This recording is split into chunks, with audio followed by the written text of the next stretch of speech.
ഇത്രയാണ് ആമുഖമായി പറയാനുള്ളത്.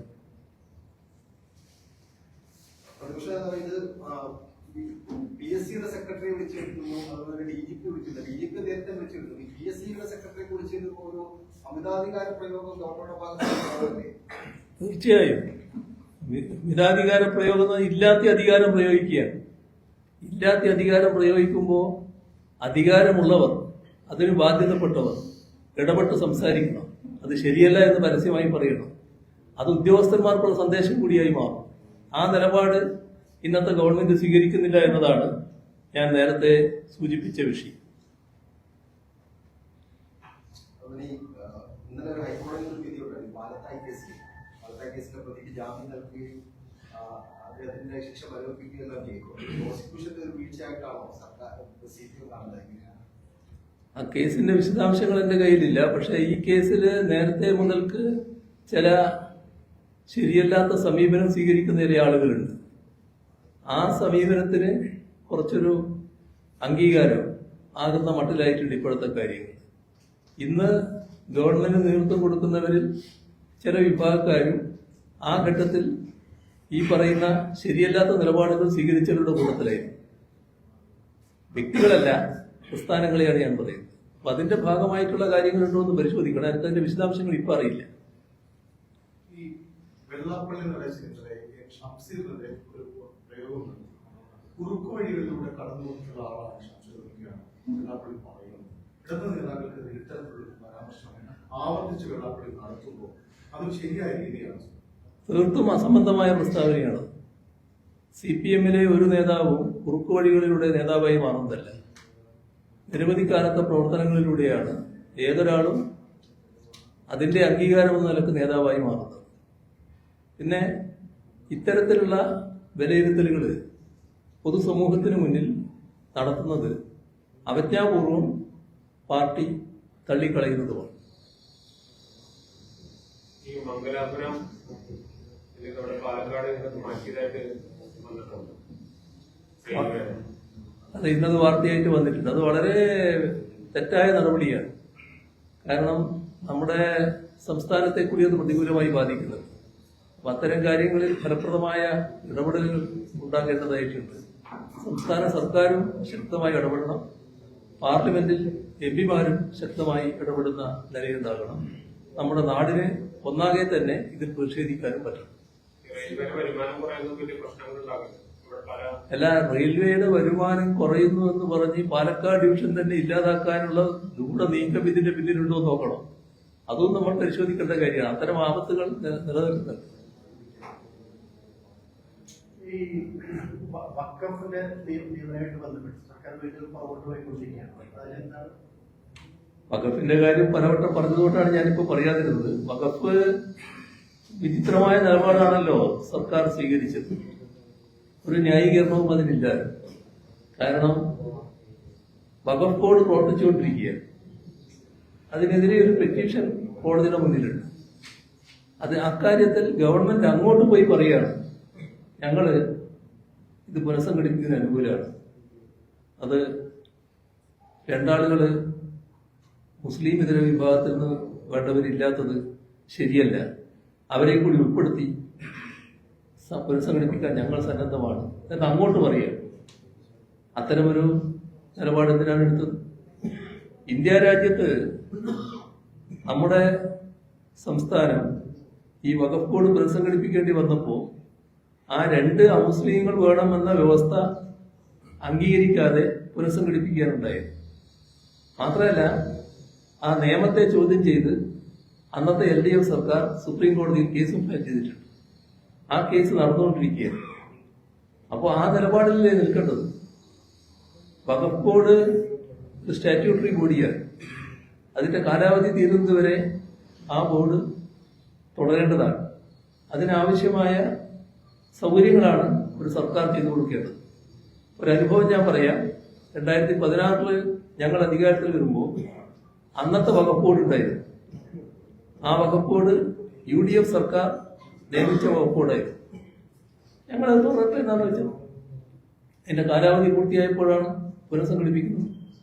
അപ്പൊ ഈ ബോർഡ് അതിന്റെ കാലാവധി പൂർത്തിയാകുന്നതുവരെ തുടരാൻ ഉള്ള നടപടിയല്ലേ എടുക്കേണ്ടത്. അതിൽ നിന്ന് മാറിക്കൊണ്ട് കുറുക്ക് വഴി സ്വീകരിക്കുന്ന നിലയാണുണ്ടായത്. ഏതായാലും ഇപ്പോൾ ഒരു മാറ്റം UDF സർക്കാരിന് വരുത്തേണ്ടി വന്നിട്ടുണ്ട്. കാരണം നാട്ടിലാകെയുള്ള ശക്തമായ പ്രതിഷേധം വന്നപ്പോൾ ഞങ്ങൾ സുപ്രീം കോടതിയുടെ വിധി വരുന്നത് വരെ കാത്തു നിൽക്കുകയാണെന്ന് പറയുന്ന നില വന്നിട്ടുണ്ട്. നല്ല കാര്യം തന്നെ. പക്ഷേ എന്താണ് ആദ്യം തോന്നാതിരുന്നത്? ഇത് തോന്നലിന്റെ ഭാഗമായിട്ടാണ് 2 അമുസ്ലിങ്ങളെ നിയമിച്ചുകൊണ്ട് ഇത് പുനഃസംഘടിപ്പിക്കാം എന്ന നിലപാട് UDF സർക്കാരിന്റെ ഭാഗത്തുണ്ടായത്. അപ്പൊ ആ നിലപാടാണ് തിരുത്തേണ്ടത്. അതിനകത്ത് ഇന്ത്യൻ യൂണിയൻ മുസ്ലിം ലീഗിന്റെ ഭാഗത്തു നിന്നും ശരിയല്ലാത്ത നിലപാടുകൾ ഉണ്ടായിട്ടുണ്ട്. അവരാണ് വകുപ്പ് കൈകാര്യം ചെയ്യുന്നത്. ശക്തമായ നിലപാട് ഇത്തരം ഘട്ടങ്ങളിൽ സ്വീകരിക്കാൻ ഗവൺമെന്റ് പൊതുവിൽ കഴിയണം, ഇത്തരം പാർട്ടികൾക്കും കഴിയണം. വീണാട്ടിക്കെതിരായുള്ള EDയുടെ അന്വേഷണം ഇപ്പോൾ അവരുടെ കയ്യിൽ നിന്ന് കുറെ കുറുക്കൊക്കെ പിടിച്ചെടുത്തു. വിദേശത്തേക്ക് പണം കടത്തി അന്വേഷണം പരിപാടിക്കുന്നു. റിയാസിലെ സുഹൃത്തുക്കളുടെ വീടുകളിൽ റെയ്ഡ് നടത്തുന്നു. ഇതിനോടുള്ള ഒരു പ്രതികരണം ഈ തരത്തിലാണ്. പണ്ട് എനിക്കെതിരെ ഒരു CBI അന്വേഷണം ഉണ്ടായിരുന്നു. അപ്പൊ CBI അന്വേഷണം നടന്നുകൊണ്ടിരിക്കുമ്പോൾ ഒരാൾ അവതരിക്കുക CBIയുടെ മുന്നിലേക്ക്. അയാൾ പറഞ്ഞു 96-ലാണ് കേട്ടോ, 1996 തെരഞ്ഞെടുപ്പിൽ. ആ തെരഞ്ഞെടുപ്പിൽ ഈ പറയുന്ന മനുഷ്യൻ കണ്ണൂർ വന്നിരുന്നു. അയാള് കോടികൾ 2 or 3 എനിക്ക് ഇപ്പൊ ഓർമ്മയില്ല, 2 കോടിയോ 3 കോടിയോ എനിക്ക് തന്നു. തെരഞ്ഞെടുപ്പിൽ സ്ഥാനാർത്ഥിയാണ്. എന്തുകൊണ്ടാ തരുന്നത്? ഞാൻ വൈദ്യുതി മന്ത്രിയാകാൻ ഇടയുണ്ട് എന്നറിയാം. ശരിയെന്ന് CBIക്ക് പോയി. ഇങ്ങനെ നമ്മുടെയൊക്കെ പിന്നാലെ ചില ആൾക്കാർ ദീർഘകാലമായിട്ട് കൂടിയിട്ടുണ്ടല്ലോ. ഏതൊക്കെ തരത്തിൽ പെടുത്താൻ പറ്റും എന്ന് നോക്കിക്കൊണ്ടിരിക്കുന്ന അവസ്ഥ. ആ ശ്രമങ്ങൾ പല വഴിക്ക് തുടരും. ഇതില് നിർഭാഗ്യകരമായ ഒരു വശം, അന്വേഷണ ഏജൻസികൾ അവരുടെ മുന്നിൽ വരുന്ന പരാതികളുടെ അടിസ്ഥാനത്തിൽ, തെളിവുകളുടെ അടിസ്ഥാനത്തിൽ കാര്യങ്ങൾ അന്വേഷിക്കുന്നതിനോ മറ്റോ ഒരു തടസ്സവും ഞങ്ങൾ ആരും പറയുന്നില്ല. അവർ കൃത്യമായ നിയതമായ നിയമ നടപടികൾക്കാണ് തയ്യാറാകേണ്ടത്. അതാണ് നമ്മുടെ നാട് രാജ്യവും പ്രതീക്ഷിക്കുന്നത്. ഇവിടെ ഉണ്ടായിട്ടുള്ള കാര്യങ്ങളെക്കുറിച്ച് വീണ എൻ്റെ മകളാണ് എന്നതിൻ്റെ മേലെയാണല്ലോ ഈ ഇത്തരം പ്രശ്നങ്ങൾ വലിയ തോതിൽ ഉയർന്നു വരുന്നത്. മറ്റ് വീണ എന്ന് പറയുന്ന ആ ചെറുപ്പക്കാരി ഭയങ്കര സ്വത്തിന്റെ ഉടമയല്ലാരും. ഇതിന് കേൾക്കുന്ന പണവും വളരെ വലിയ പണവും അല്ലാരും. നിങ്ങൾക്ക് എല്ലാവർക്കും അറിയാം എത്രയാണെന്നുള്ളത്. അപ്പോ എന്റെ മകളായതുകൊണ്ട് ഈ വിചിത്രമായ നടപടികൾ കൂടി വരികയാണല്ലോ. ഒരു കാര്യം, നമ്മുടെ ED ഒരു പത്രക്കുറിപ്പ് പുറത്തിറക്കും. സാധാരണ ഏതെങ്കിലും കേസിൽ അങ്ങനെ ഒരു പത്രക്കുറിപ്പ് ആദ്യം പുറത്തിറക്കാറുണ്ട്.